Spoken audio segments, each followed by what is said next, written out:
परम पूज्य प्रातः स्मरणीय त्याग मूर्ति वीतराग परम तपस्वी, हम सबके प्रेरणादायक, जन कल्याण करने वाले, निस्वार्थ भाव से देश और समाज की सेवा करने वाले हमारे पूर्ण श्री सद्गुरुदेव जी। श्री सद्गुरुदेव महाराज की अर्चनीय वंदनीय धर्म स्वरूप पुरुष भक्ति स्वरूपा मातृ शक्ति प्यारी बहन, प्रातःकाल की शुभ वेला में श्री नीलकंठ धाम मंदिर के प्रांगण में परम पूज्य गुरुदेव जी के चरणार विंद में परमपिता परमात्मा को साक्षी मानते हुए अपने अपने पैरों की चौकड़ी लगाकर बैठते हुए, शरीर को सीधा रखते हुए, मन को अपने पास लाते हुए, चित्त वृत्ति को एकाग्र करके बैठते हुए, चेहरे को मंच की ओर रखते हुए, किसी भी प्रकार की हलचल को रोकते हुए, शांति का दान देते हुए, धर्ममय वातावरण में धर्म की चर्चा, जीवन सुधार की चर्चा, प्रभु की पवित्र पावनी चर्चा कहने और सुनने का प्रयास कीजिए। धन्यवाद। सभा के द्वारा रखे गए 7 दिन के समय में से आज चौथा दिन है।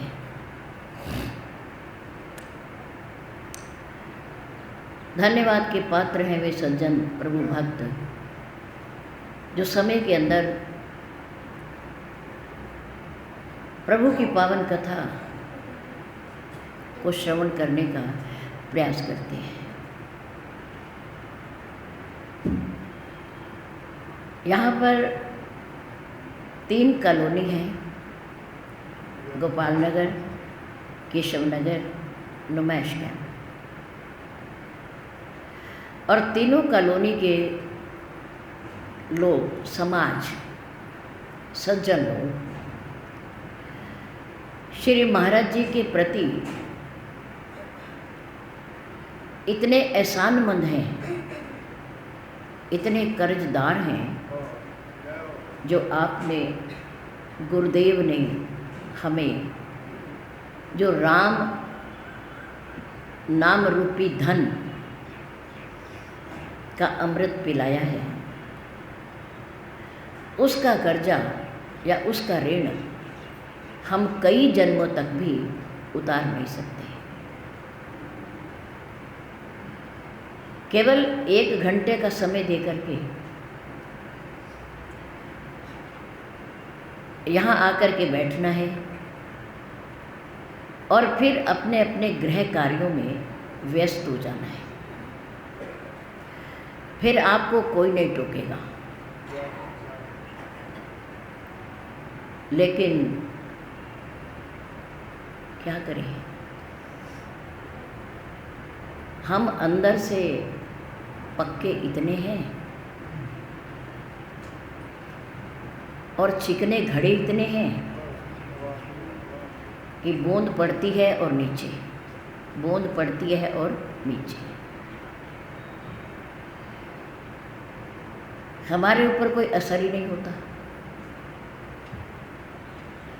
जिन महापुरुषों ने अपने सुंदर जीवन के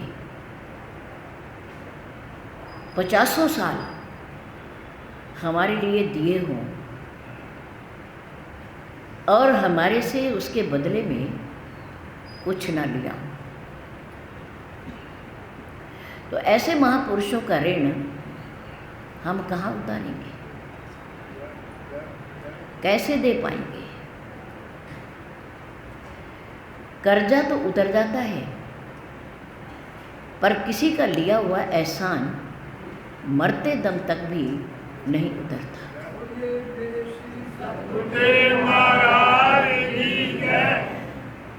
हनुमान जी ने प्रभु के श्री चरणों की सेवा की और वानरी सेना के साथ जाकर दक्षिण दिशा में 400 कोस के समुद्र को पार करके लंका में पहुंचकर भगवान के परम भक्त शुभ चिंतक विभीषण से मित्रता की और माँ का पता लगा करके भगवान राम को माँ का कुशल समाचार सुनाया।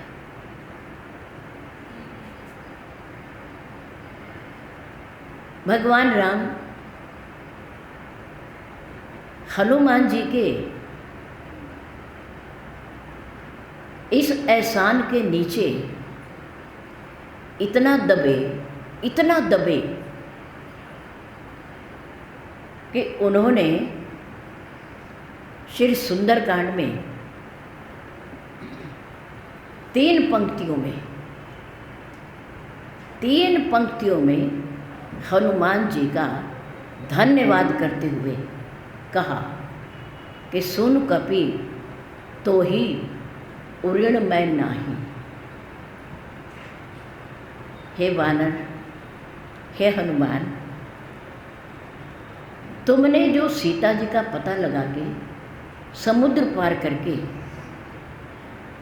राक्षसों को और लंका के राजा रावण को मेरी शक्ति का एहसास करा के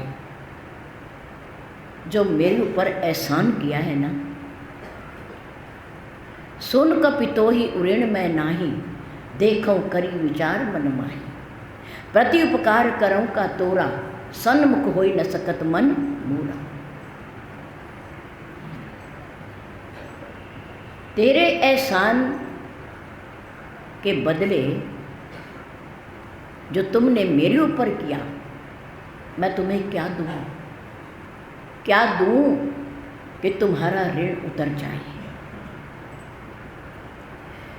पर मैंने हनुमान मन में हर प्रकार से विचार करके देख लिया है कि तेरे इस एहसान का बदला मैं कभी दे नहीं सकूँगा। और एहसान का बदला तो क्या, मेरी नज़रें भी तेरे सामने ऊपर नहीं उठेंगी। तुमने इतना बड़ा मेरे ऊपर उपकार किया है, एहसान किया है, कोई कम बात नहीं है ये। एक स्वामी अपने सेवक को कह रहा है, भक्त को कह रहा है, जबकि हरि व्यापक सर्वत्र समाना, परमात्मा सब जगह है। वो जानते हैं कि मेरी सीता कहाँ है, किस प्रकार रह रही है, उन राक्षसों के बीच में कहाँ बैठी है। एक गीध देख रहा है, संपाति जटायु का बड़ा भाई, कि सीता कहाँ बैठी है। अशोक वाटिका में रावण के यहाँ अशोक वृक्ष के नीचे माँ सीता सिमटी हुई बैठी है, डरी हुई बैठी है, भयभीत बैठी है। संपाति ने कहा, देखो बांडो, मैं देखूं तुम नाही, मैं देखूं तुम नाही, गिद्ध ही दृष्टि अपार। गिद्ध की दृष्टि बड़ी दूर तक जाती है अपने भोजन को प्राप्त करने के लिए, बहुत तेज दृष्टि होती है उसकी। बांधो तुम नहीं देख पाओगे, पर मैं देख रहा हूँ कि रावण की लंका में, अशोक वाटिका में, अशोक वृक्ष के नीचे माँ सीता बैठी है। और तुम्हारे में से अगर कोई वानर समुद्र पार करके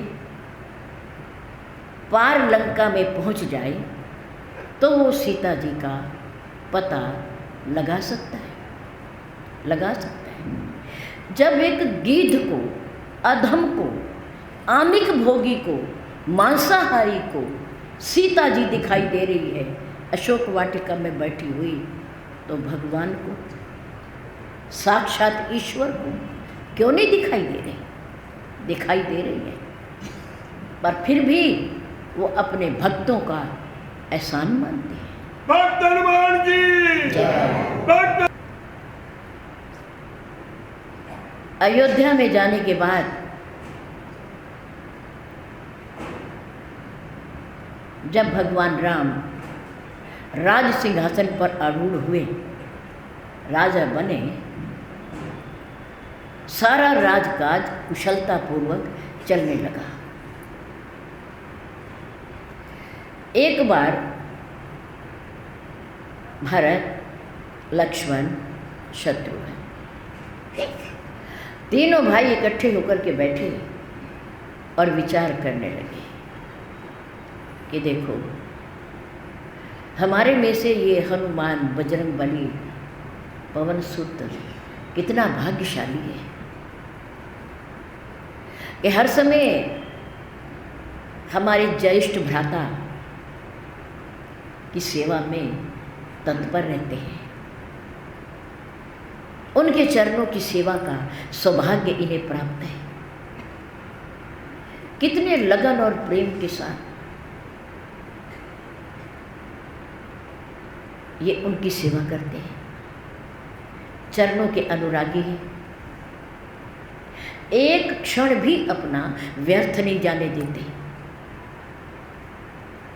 यहाँ भी सेवा करते हैं। और जब से सुग्रीव और भगवान की राम की मित्रता हुई, जब से इनका मिलन हुआ, ये तब से ही कर रहे हैं। कितने सौभाग्यशाली हैं। हम ये विचार कर रहे हैं कि अगर कुछ दिन के लिए ये हनुमान जी अपने बड़े भाई की सेवा का कार्य अगर हमें दे दें तो कितना अच्छा हो। इन्होंने तो बहुत कर ली, वन में रह के बहुत कर ली, और जब से आए हैं तब से भी कर ही रहे हैं। ये अवसर अब हमें मिलना चाहिए, ये सेवा अब हम करें। भरत जी ने कहा कि हम चाहते तो हैं करना,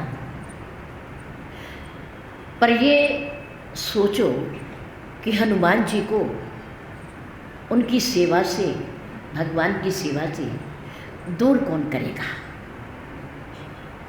कौन कहेगा कि ये सेवा हमें करने दीजिए, ये अवसर हमें दीजिए, क्योंकि हमारा भी तो कुछ कर्तव्य है ना, छोटे भाई होने के नाते। सबसे पहले भरतलाल जी का नंबर आया। लक्ष्मण जी ने कहा तुम ही कहो ना, तुम बड़े हो हमारे में, आप ही कहो ना कि वो सेवा का मौका हमें दे। भरतलाल जी ने कहा देखो, मैं तो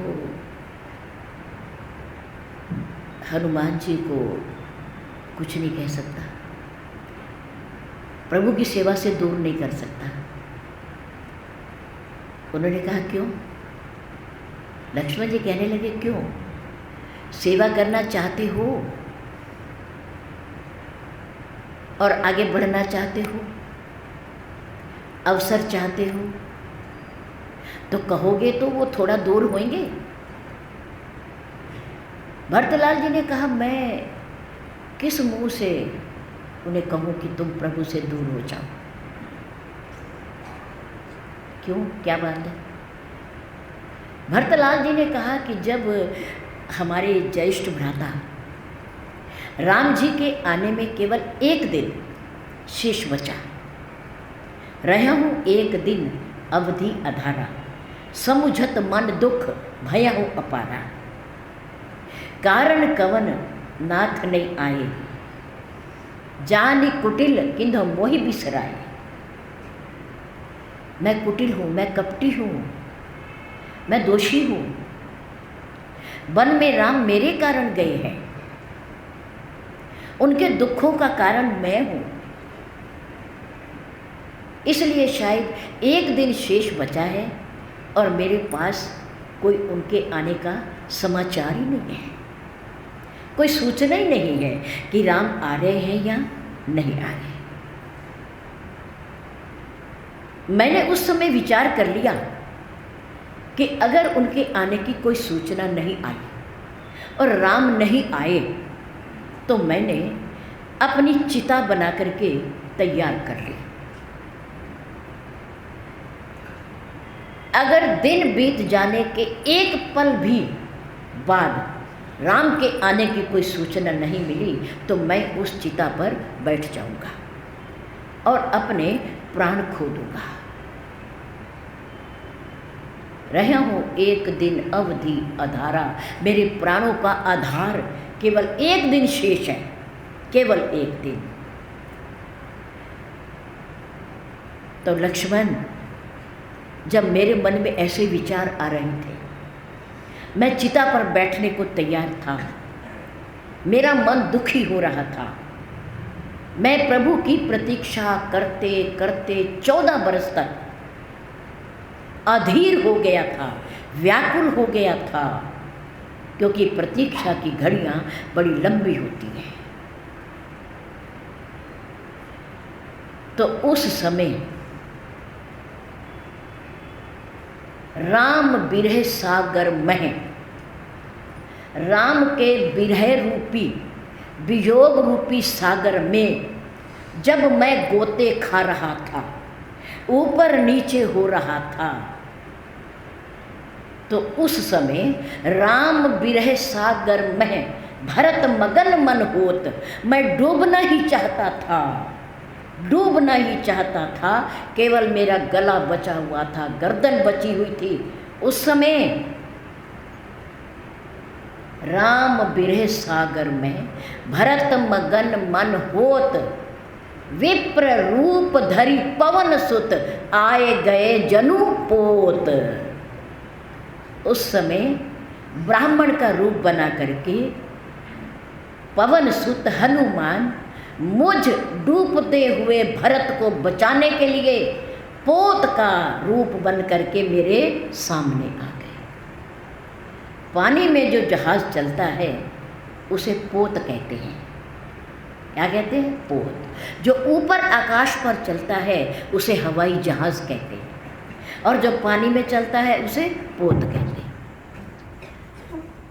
मैं पानी में राम के बिरह रूपी सागर में मैं डूब रहा था, गोते लगा रहा था, डूबने ही वाला था।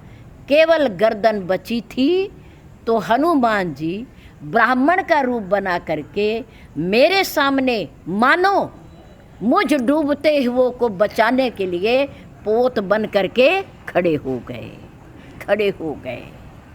और कहने लगे, भरत, जिनके बारे में तुम दिन और रात सोचते हो, दिन और रात सोचते हो, जिनके नाम का चिंतन तुम 24 घंटे करते हो, वो राम अपने अनुज लक्ष्मण और अपनी भार्या सीता जी के साथ लौट रहे हैं, आ रहे हैं। अनुज लक्ष्मण का नाम पहले लिया, क्यों? इसलिए कि जब संजीवनी बूटी लेकर के आ रहे थे उस समय भरतलाल जी ने नंदीग्राम में बैठे हुए आकाश मार्ग से जाते हुए हनुमान जी को देखा, पहाड़ शिला ले जाते हुए, पर्वत ले जाते हुए। भरतलाल जी ने समझा ये कोई राक्षस भयानक दक्षिण दिशा की ओर जा रहा है, और मेरे राम, मेरा भाई लक्ष्मण और मेरी माँ सीता ये भी दक्षिण दिशा की ओर है यात्रा करते हुए। कभी उनको नुकसान न पहुँचा दूँ, मैं इसे रास्ते में ही रोक दूँ। तो भरतलाल जी ने एक बाण मारा, जिसके लगते ही हनुमान जी नीचे गिर गए, बेहोश हो गए, और मुख से निकला राम, जय सिया राम, जय सिया राम, जय सिया राम, जय श्री राम, जय श्री राम। कितना पावन नाम है, कितना मधुर है, कितना सरल है, कितना मीठा है, कितना मीठा है। इसके लेते ही अंदर बैठे हुए अनगिनत पाप भस्म हो जाते हैं, भस्म हो जाते हैं। राम का नाम सुनकर ही हनुमान जी ने विभीषण से मित्रता की थी। राम राम ते सुमिरन कीना, हृदय हर्ष कपि सज्जन चीना। ऐसन हट करिहूँ पहचानी, साधु ते होए ना कारज जानी। राम का नाम लेने वाला कोई सज्जन व्यक्ति है, कोई भला है, नहीं तो लंका जहाँ पूरी राक्षसों से भरी हुई है, निशाचर ही निशाचर है, यहाँ दुष्ट ही दुष्ट लोग हैं जो राम का नाम लेना ही पसंद नहीं करते। जहाँ का राजा ही राम को पसंद नहीं करता, वहाँ के रहने वाले क्या करेंगे, रहने वाले क्या करेंगे। लेकिन ये उठते ही ब्रह्म मुहूर्त में राम का नाम ले रहा है, लगता है कोई सज्जन व्यक्ति है, कोई सज्जन व्यक्ति है। मित्रता की हनुमान जी ने राम के नाम के बल पर। और आज हनुमान जी गिरे भरतलाल जी का बाण लगने पर और कह रहे हैं सीताराम, जय राम, जय राम। भरतलाल जी ने सोचा, ओहो ये तो अनर्थ हो गया, बहुत बुरा हो गया। एक गिरते ही और बेहोशी में, होश भी नहीं है, और राम राम कह रहे हैं, राम राम कह रहे हैं, ये तो मेरे हाथ से आज बहुत बुरा हो गया। एकदम लपक करके भरतलाल जी हनुमान जी के पास पहुँचे, जल के छींटे दिए। हनुमान जी ने आँख खोली, देखा। भरतलाल जी ने कहा आप? हनुमान जी ने कहा मैं प्रभु राम का सेवक, दूत, दूत। अच्छा, और तुम इधर से? हाँ, दक्षिण दिशा की ओर। रावण से युद्ध करते हुए रावण के मेघनाद इंद्रजीत पुत्र ने लक्ष्मण जी को शक्ति मारी, और वो शक्ति के लगते ही मूर्छित हो गए, मूर्छित हो गए। सुखेन वैद्य ने कहा कि सूरज निकलने से पहले पहले यदि संजीवनी बूटी आ जाती है तो इसका उपचार है, वरना इसका उपचार नहीं है, इसका इलाज नहीं है। मैं लक्ष्मण जी के लिए संजीवनी बूटी ले जा रहा था, पूरे पर्वत को ले जाकर, क्योंकि मुझे बूटी की पहचान नहीं थी। भरतलाल जी ने कहा, ओहो प्रभु क्षमा करना, प्रभु के एक कहूँ काम न आयो। भरतलाल जी ने कहा मैं लक्ष्मण जी के लिए इलाज के लिए बूटी जा रही है, और मैं इसमें भी बाधक बन गया, राम के राम राज्य में भी बाधक बन गया मैं। और प्रभु को मनाने गया, प्रभु मेरी बात नहीं मानी, मैं खाली लौट आया, वहाँ से भी मैं खाली हाथ आ गया। और आज यदि मेरा भाई मूर्छित है, उसका उपचार हो रहा है, इलाज हो रहा है, तो उसके लिए भी मैंने क्या कर दिया, मैंने क्या कर दिया। भरतलाल जी रोने लगे और कहने लगे, हनुमान तुम्हें सूरज से पहले मैं जरूर पहुंचाऊंगा। आप पर्वत के समेत मेरे बाण की नोक पर बैठिए, और मेरा बाण तुम्हें अति शीघ्र भगवान के पास ले जाएगा, और तुम दवाई लेकर के बहुत शीघ्र पहुंच जाओगे। हनुमान जी ने कहा नहीं, मेरे राम के अंदर इतनी शक्ति है, और उनके नाम की मेरे अंदर भी इतनी शक्ति है कि मैं सूरज उगने से पहले पहले औषधि लेकर पहुंच जाऊंगा, आप चिंता ना करो। उस समय की एक विचित्र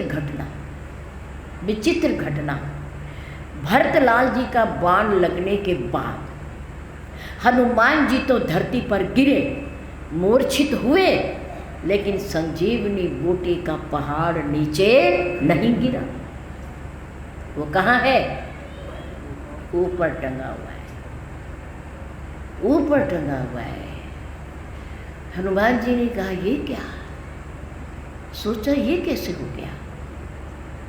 भरतलाल जी का बाण लगा, मैं तो गिर गया, मैं तो मूर्छित हो गया, और पहाड़ ऊपर ही है। इसका अर्थ ये है कि पहाड़ मैं नहीं ले जा रहा, पहाड़ मेरे द्वारा वहां नहीं पहुंचेगा।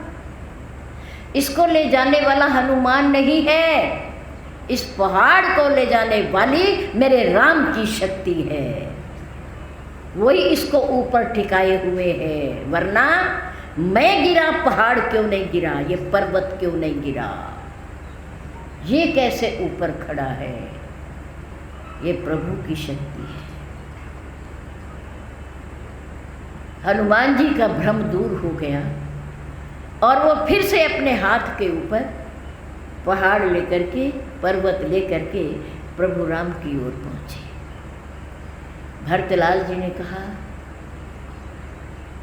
ऐसा वीर हनुमान, ऐसा अनन्य भक्त हमारी ज्येष्ठ भ्राता का, प्रभु का, मैं इनको राम की सेवा से कैसे दूर कर सकता हूँ? जिसने मुझ डूबते हुए को बचाया, लक्ष्मण, जिसने तेरे प्राणों की रक्षा की, मैंने तो उसे गिरा ही दिया था, गिरा ही दिया था, मैं कैसे कह सकता हूँ? तुम कहो ना लक्ष्मण, तुम कहो ना। लक्ष्मण जी ने कहा, मेरे ऊपर तो हनुमान जी के पहले ही बहुत बड़े एहसान है, मैं तो कृतज्ञ हूँ, धन्यवादी हूँ इनका। तुम कैसे धन्यवादी हो?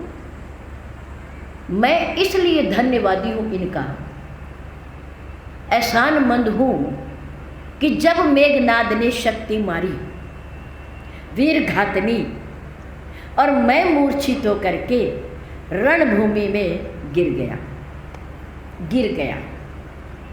उस समय इंद्रजीत, मेघनाद, रावण का बलशाली बेटा मुझे उठा करके लंका ले जाना चाहता था, लंका ले जाना चाहता था, लेकिन उससे लक्ष्मण का शरीर नहीं उठा, वो हार गया, उसका बल कम पड़ गया और वो निराश होकर के वापिस लंका में चला गया। हनुमान जी ने देखा मैं रणभूमि में पड़ा हूँ, भाग करके आए। पवन पुत्र हनुमान जी ने, बजरंग बली ने मुझे दोनों हाथों से उठाया ऊपर और उठा करके राम की गोदी में जा करके सुला दिया।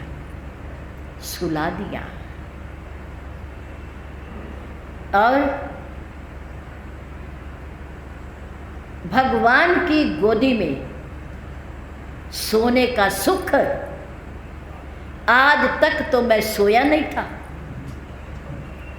छोटा होकर के भी बड़े भाई की गोदी में, गुरुकुल में पढ़ते हुए, आंगन में खेलते हुए, बाल सखाओं के साथ खेलते हुए, मैं कभी अपने भाई की गोदी में सोने का आनंद नहीं ले सका।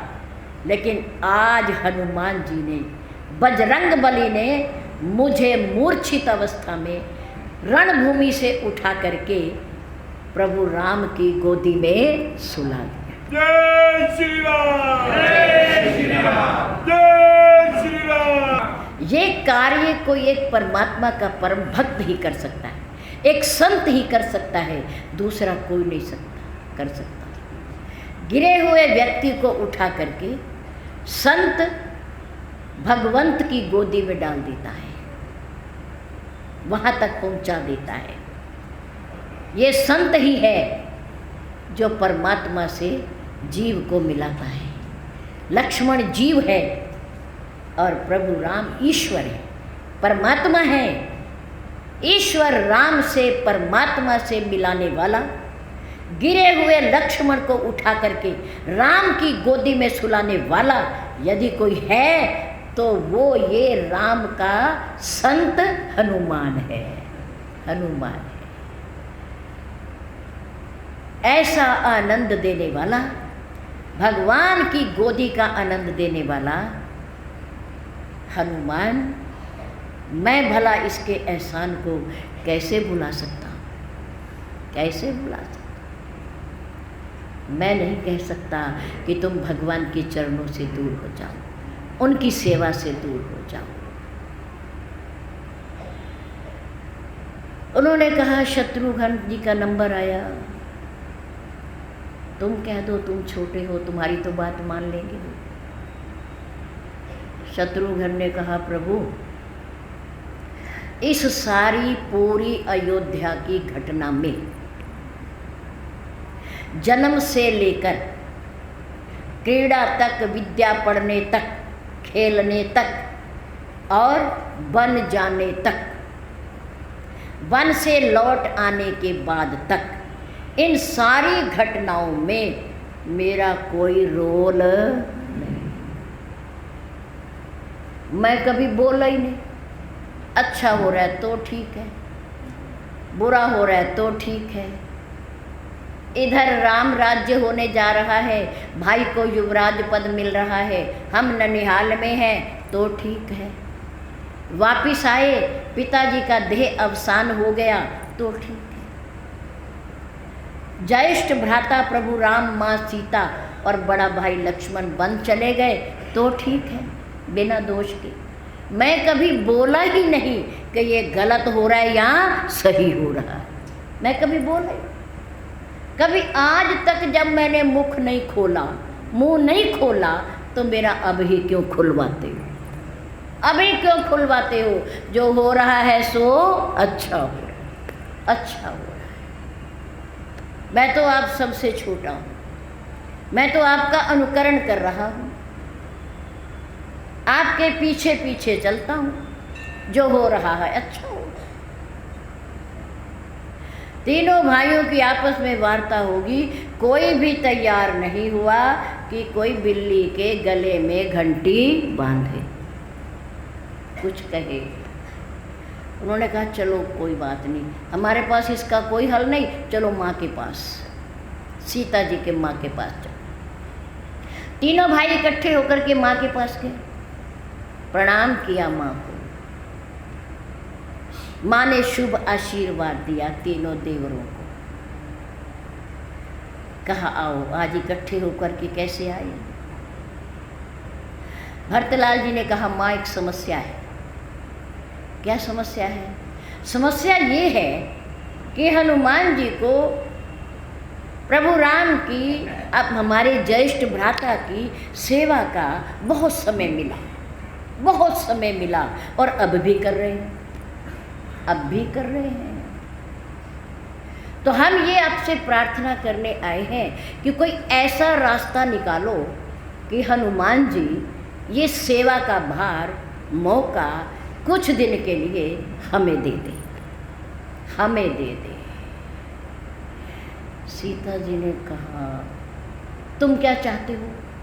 हम ये चाहते हैं कि आप हनुमान जी से कह दो कि वो थोड़े दिन के लिए राम जी से अलग, और हम राम की सेवा कर सकें। ये सौभाग्य हम प्राप्त कर सकें, क्योंकि हम भाई हैं, हमारा भी कुछ कर्तव्य है। सीता जी ने कहा तुम क्यों नहीं कहते? सेवा तो तुमने करनी है, तुम क्यों नहीं कहते? उन्होंने तीनों ने अपनी अपनी बात बता दी कि हम क्यों नहीं कह सकते, क्योंकि हम हनुमान के एहसानों के नीचे दबे हुए हैं, इसलिए नहीं कह सकते। तो सीता माँ ने कहा फिर मेरे ऊपर कौन से हनुमान जी के एहसान कम हैं? मेरे ऊपर कौन से कम है एहसान है उसके ऊपर? सबसे ज़्यादा एहसान तो मेरे ऊपर ही है उसके। कैसे माँ? कि जब मैं बंदनी के रूप में लंका की राजा रावण के यहाँ अशोक वाटिका में अपने पति देव की विरह अग्नि में जल रही थी, दुखी हो रही थी, तो उस समय हनुमान जी ने आकर के मेरे स्वामी की अंगूठी, जिस पर मेरे स्वामी का नाम अंकित था, दे करके मुझे धैर्य दिया था, सांत्वना दी थी और कहा था, माँ थोड़े दिन रुक जाओ, थोड़े दिन और धैर्य धारण करो, जल्दी ही मेरे राम आएंगे, मेरे स्वामी आएंगे और राजा रावण का वध करके आपको मुक्त करा करके ले जाएंगे माँ, थोड़ा समय और। ले तो मैं भी जाता, आपको ले तो मैं भी जाता, ये शक्ति तो मेरे अंदर भी है, लेकिन मेरे राम का आदेश नहीं, आज्ञा नहीं है। आज्ञा तो तुम्हें राक्षस मारने की भी नहीं थी, आज्ञा तो तुम्हें लंका जलाने की भी नहीं थी, आज्ञा तो तुम्हें अशोक वाटिका उजाड़ने की भी नहीं थी। वो तुमने कैसे उजाड़ी? हनुमान जी ने कहा, माँ आपको त्रिजटा ने कुछ कहा? जब आपने ये कहा, माँ मैं बहुत दुखी हूँ, मैं अब राम के बिना रह नहीं सकती, कम से कम यहाँ पर चिता तैयार करके किसी के घर से अग्नि लाकर इस चिता पे अग्नि लगा दो और मैं बैठ जाऊंगी और मैं अपने आप को भस्म कर दूंगी, क्योंकि मैं अब स्वामी के बिना रह नहीं सकती, मैं इतनी दुखी थी। तुम दुखी थी? हाँ दुखी थी। तो त्रिजटा ने क्या कहा था? त्रिजटा ने ये कहा था कि सीते, मैंने रात्रि में एक स्वप्न देखा है, सपने बानर लंका जारी, जातु धान सेना सब मारी। सीते, मुझे ऐसा सपना आया है कि लंका में एक बंदर आया हुआ है, एक बंदर, और उस बानर ने पूरी लंका को जला दिया है और लंका को जलाने के साथ ही साथ उसने बानरी सेना को भी मार दिया है, वध कर दिया है सेना का, बानरों राक्षसों की सेना का। और मुझे ऐसा लगा कि जैसे रावण का भी वध हो गया है और रावण भैंसे पर सवार होकर के दक्षिण दिशा की ओर जा रहा है।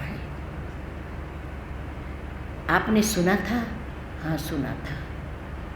वो बात ये है कि जब राम जी ने मुझे अंगूठी दी ना, तो उस समय प्रभु ने कहा कि हनुमान, चुपके से छोटी सी अंगूठी, हनुमान जी प्रणाम करने आए। प्रभु ने कहा, दूर क्यों खड़े होके प्रणाम करते हो, थोड़ा नज़दीक आओ ना, थोड़ा मेरे पास आओ, तुम्हें कुछ कहना है। ये बात है ये ठिकाने की कि जब किसी को कुछ कहना होता है ना तो और पास बुलाया जाता है, जब वो बात किसी और को ना बतानी हो तो। कभी कभी कान में भी कहा जाता है कि देखो हनुमान, ये तुम मेरी अंगूठी ले जाओ कि तुम बानर हो, मैं मनुष्य हूँ। तुम सीता जी को मुझे मेरे बारे में बताना भी चाहोगे तो सीता विश्वास नहीं करेगी, क्योंकि तुम बंदर हो और मैं मनुष्य हूँ, वो महिला है। बानर की बात पर वो विश्वास नहीं करेगी, इसलिए तुम मेरी ये अंगूठी ले जाओ। और उसे जब अंगूठी दोगे तो वो इस अंगूठी की महिमा को जानती है कि इस अंगूठी को राम से कौन ले सकता है, जिसने उन्हें जीत लिया हो। इस अंगूठी की महिमा है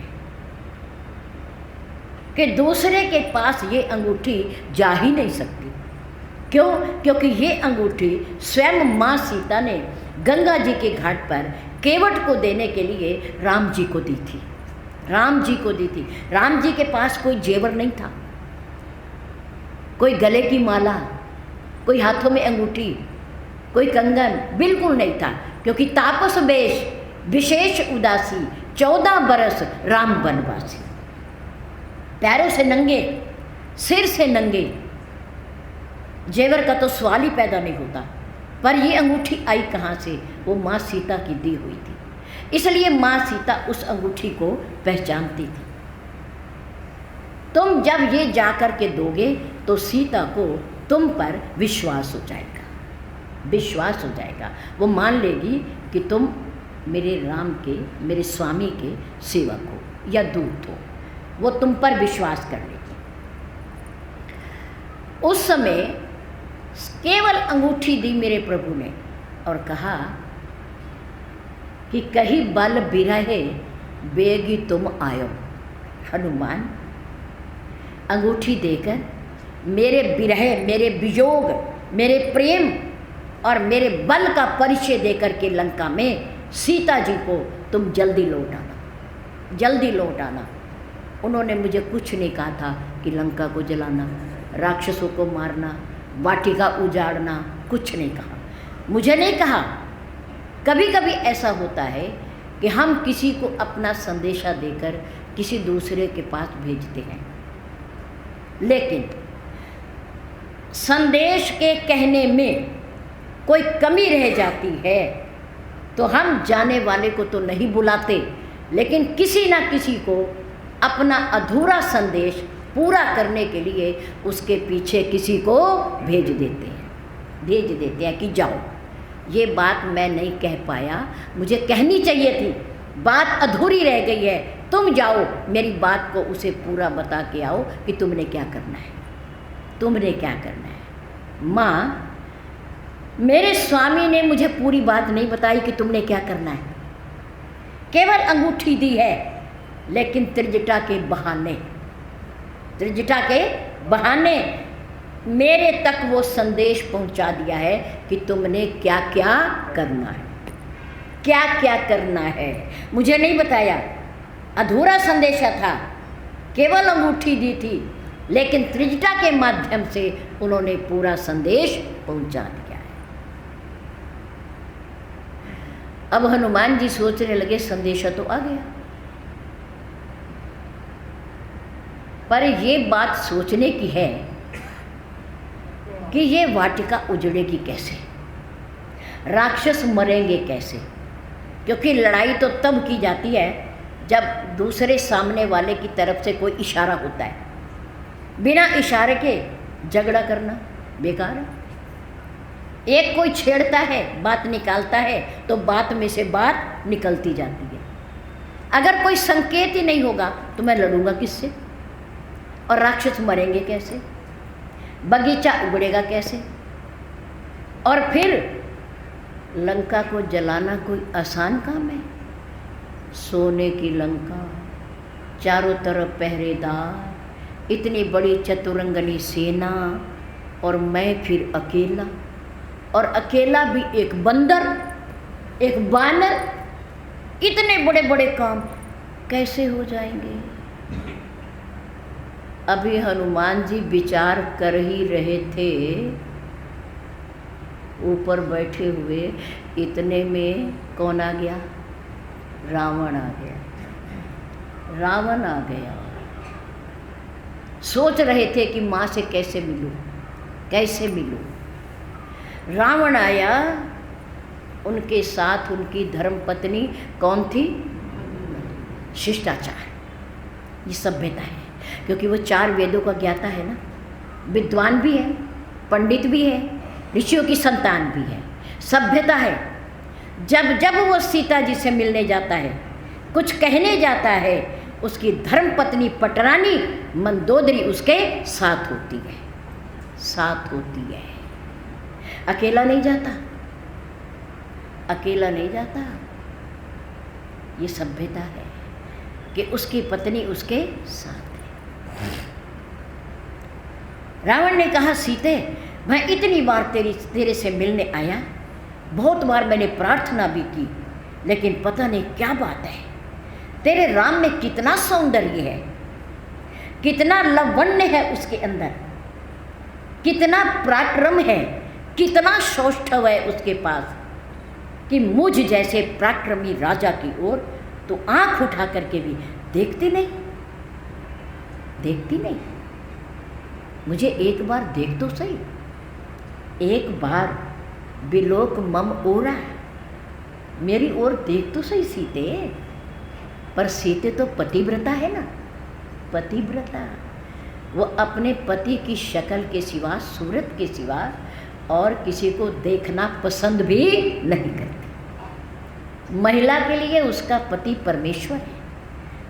दुनिया का सबसे सुंदर व्यक्ति होता है महिला के लिए उसका अपना पति, अपना पति। ये पतिव्रत धर्म है। गिड़गिड़ाता है और चला जाता है, चला जाता है। सीता माँ प्रार्थना करती है, हे प्रभु, आप मेरे जीवन को समाप्त ही क्यों नहीं कर देते? ये दुष्ट रावण मेरे पास बार बार क्यों आता है? मुझे क्यों सताता है? मुझे क्यों कष्ट देता है? माँ रो रही है, रो रही है। रावण ने खड़ग उठा ली मारने के लिए। तू यहाँ बैठकर रोती है, मेरे महलों में चल, मेरे भवनों में चलना, तुझे इतना सुख दूंगा, इतना सुख दूंगा जितना मैंने मंदोदरी को भी नहीं दिया। मैं तुझे पटरानी बना के रखूंगा, तू महलों में चल। पर तू सुख लेना नहीं चाहती, आज मैं तेरा जीवन ही समाप्त कर दूंगा। रावण ने खड़ग उठाई, मारने के लिए दौड़ा। ऊपर बैठे हुए हनुमान जी देख रहे हैं। उनका मन कर रहा है कि नीचे छलांग लगा दूं और उसके हाथ से खड़ग छीनकर मैं रावण की गर्दन उतार दूं, गर्दन उतार दूं। ये होता कौन है? राम को दुखी करने वाला। इतना सोच ही रहे थे, इतने में रावण की धर्मपत्नी मंदोदरी आगे बढ़ी और उसने रावण का हाथ पकड़ लिया। मारने वाले से बचाने वाले की ताकत कई 100 गुना होती है। लंबे हाथ होते हैं बचाने वाले के, मारने वाले की अपेक्षा। हनुमान जी ने सोचा, वाह प्रभु, बहुत चतुर हो, बहुत चालाक हो। मैं सोच रहा था कि मैं नीचे उतरता, छलांग लगाता, उसके हाथ से तलवार छीनता और इसकी जीवन लीला ही समाप्त कर देता। पर प्रभु, इसे समाप्त तो आपने करना है, मैंने थोड़ी करना है। सीता माँ भी बच गई और रावण भी बच गया। रावण के हाथ से सीता बच गई और रावण मेरे हाथ से बच गया। कितनी बड़ी लीला है आपकी। आपने, आपकी शक्ति कितनी बड़ी है। आप रावण की धर्म पत्नी से भी अपना काम करवा लेते हो। राक्षस की पत्नी मंदोदरी, उसके हृदय में भी प्रेरणा कर देते हो कि जा सीता को बचा ले और पति का हाथ पकड़ ले। अपने सुहाग की रक्षा करना चाहती है, अभी इसका समय नहीं आया, जा ये काम तेरे जिम्मे है। वाह प्रभु, मैं तो सोचता यदि मैं ना होता तो आज सीता न बचती। लेकिन वाह प्रभु, अंतर्यामी, आप सबके अंदर निवास करते हो, घट घटवासी हो, घट घटवासी हो, अंतर्यामी। मंदोदरी से भी आपने काम करवा लिया, इधर त्रिजटा से भी आपने काम करा लिया। उसके सपने में सब कुछ हो गया, सब कुछ बता दिया उसने। प्रभु की महिमा कहाँ तक कोई गान करे, जिसे वेद भी न इति कहता है। माँ सीता कह रही है, लक्ष्मण, भरत, शत्रुघ्न, हनुमान के मेरे ऊपर इतने एहसान है कि मैं उसके एहसानों का बदला दे नहीं सकती। जब मेरे स्वामी ने रावण का वध किया तो सेना में जामवंत भी थे, और पवन देव भी थे, अंगद भी थे, सुग्रीव भी थे, विभीषण भी थे, सारे योद्धा खड़े थे। जब विजय मेरे राम की हो गई तो उस समय उन योद्धाओं में से किसी को भी नहीं, केवल हनुमान जी को, केवल हनुमान जी को मेरे पास संदेशा देने के लिए भेजा कि तेरे स्वामी राम की विजय हो गई है, रावण का वध हो गया है और मैं तुम्हें लंका से लेने आया। क्यों?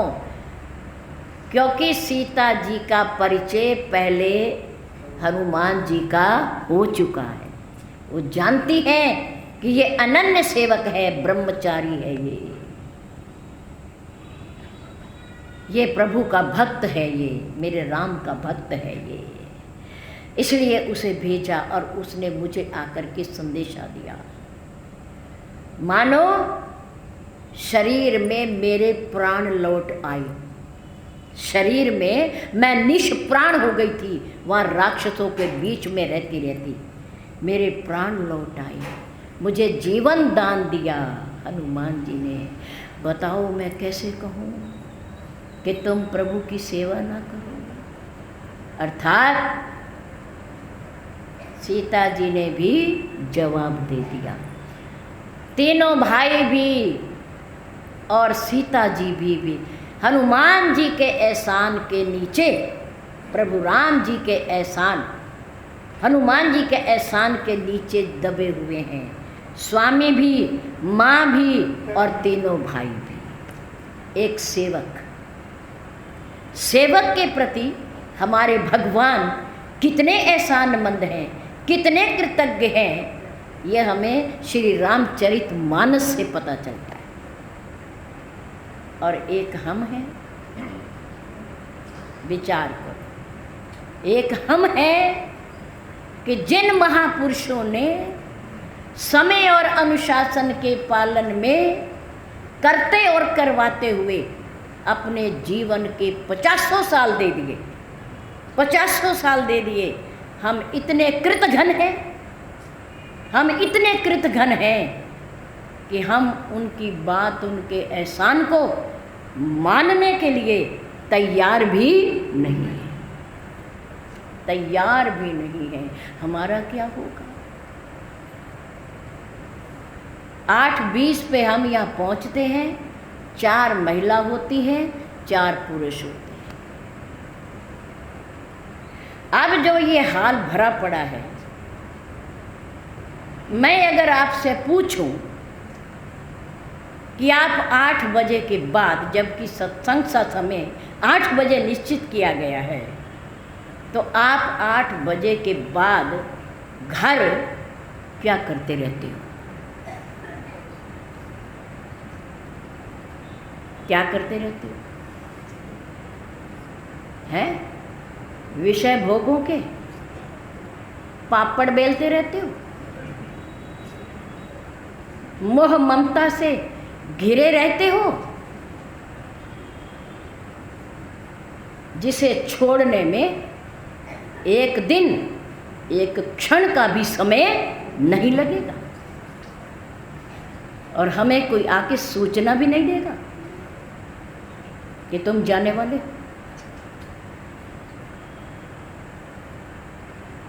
क्या जो 50 साल पाठ पढ़ाया मेरे पूज्य गुरुदेव ने इतनी जल्दी भुला दिया या ऊपर से निकल गया?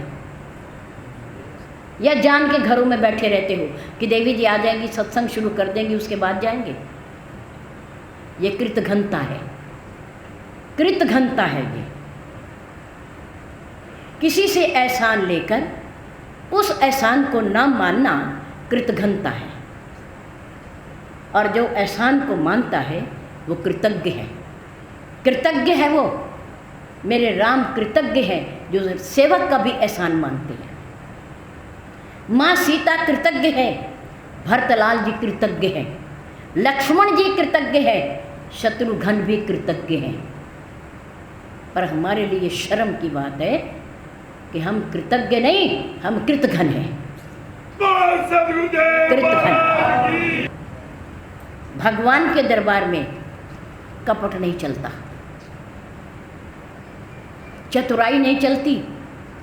मेरे से कर लोगे कपट और चतुराई तो चलेगी, लेकिन भगवान से यदि कपट और चतुराई होगा और कपट होगा, छल होगा, तो वो वहाँ चलने वाला नहीं है। बिना आंखों के देखता है, बिना पैरों के चलता है, बिना कानों के सुनता है, बिना हाथों के काम करता है। पग बिन चलई सुनई बिन काना, कर बिन कर्म करत विधि नाना, आनंद रहित सकल रस भोगी, बिन बाणी बकता बड़ जोगी। बिना बाणी के बोलता है। जैसे त्रिजटा से कहलवा दिया कि एक बंदर आया हुआ है, वो लंका जलाएगा, राक्षसों को मारेगा, बगिया उजाड़ेगा। बिन बाणी बकता बड़ जोगी, तन बिन परस नयन बिन देखा, गहन घ्राण बिन बास असेखा। बिना वाणी के बोलता है, बहुत बड़ा योगी है, विद्वान है वो, किसी से हारता नहीं है वो कभी। बिना आंखों के भी हमें देख रहा है, हम यहाँ बैठ के क्या सोच रहे हैं, क्या कर रहे हैं, ये वो सब देख रहा है। कमरे के अंदर कमरा, कमरे के अंदर कमरा, कमरे के अंदर कमरा, कहीं भी जाकर के आप कोई बात कर लो, वो वहीं बैठा सुन रहा होगा। हमने उनको अपने से दूर किया है, लेकिन वो हमसे दूर नहीं। हमारे अंदर ताकत है कि हम अपने से परमात्मा को दूर कर देते हैं, लेकिन परमात्मा के अंदर, सर्वशक्तिमान परमात्मा के अंदर इतनी शक्ति नहीं कि वो हमारे से अपने को दूर कर दे। हमारे अंदर शक्ति है, क्योंकि हम कपटी हैं, हम चतुर हैं, हम दक्ष हैं, हम छली हैं, हम धोखेबाज हैं। परमात्मा कभी किसी को धोखा नहीं देता, किसी के साथ बेईमानी नहीं करता, किसी के साथ छल कपट नहीं करता। प्रभु राम कहते हैं सरल स्वभाव, न मन कुटलाई, यथा लाभ संतोष सदाई। मुझे कौन पसंद है, मेरा भक्त कौन है, जिसका स्वभाव सरल है, जिसके मन में कुटिलता नहीं, छल कपट नहीं, उसके पास कुछ भी ना हो, कुछ भी ना हो, पर मैं उसका हूँ, पर मैं उसका हूँ। और जिसका मैं हूँ, सब कुछ उसी का ही है। मेरा जो कुछ भी है वो सब उसी का ही है। ना किया करो, चतुराई ना किया करो, कपट ना किया करो। काम क्रोध मद दंभ न जाके, तात निरंतर बस में ताके। पंक्ति पढ़ लेना श्री रामचरितमानस की। काम क्रोध मद दंभ न जाके, जिसके पास ये विकार नहीं है, ये चोर नहीं है, कपट नहीं है, छल नहीं है, तात निरंतर, हे लक्ष्मण भरत, निरंतर मैं उसके बस में रहता हूँ, बस में रहता हूँ। सुमरी पवन सुत पावन नामू, अपने बस करी राखे रामू। हनुमान जी सरल हैं, हनुमान जी निष्कपट हैं, उनके अंदर चतुराई नहीं है। सीधे साधे जाकर के खड़े हो गए, को तुम श्यामल गौर शरीरा। आप कौन है पूछ रहे हैं, पता नहीं है अभी कौन है। पर माथ नाई अस पूछत भया हूँ, जाते ही प्रणाम कर दिया। खुद ब्राह्मण है, सामने वाला क्षत्रिय है, ब्राह्मण क्षत्रिय को प्रणाम कर रहा है। माथ नाई अस पूछत भया, और सवाल पे सवाल कर दिए, मत्था टेक दिया। क्यों टेक दिया? क्योंकि सरल हृदय है। कपट नहीं है, छल नहीं है, दुराव नहीं है, दंभ नहीं है, इसलिए प्रणाम कर दिया। प्रणाम कर दिया क्योंकि उनके मुखड़े पे तेज है, उनके मुखड़े पे प्रकाश है। उन्होंने सोचा लगता है ये मेरे से ज़्यादा बड़ा विद्वान है, पराक्रमी भी है, कंधे पे धनुष बाण है, बलशाली भी है, इसलिए पता नहीं कौन है पर प्रणाम तो कर ही दो।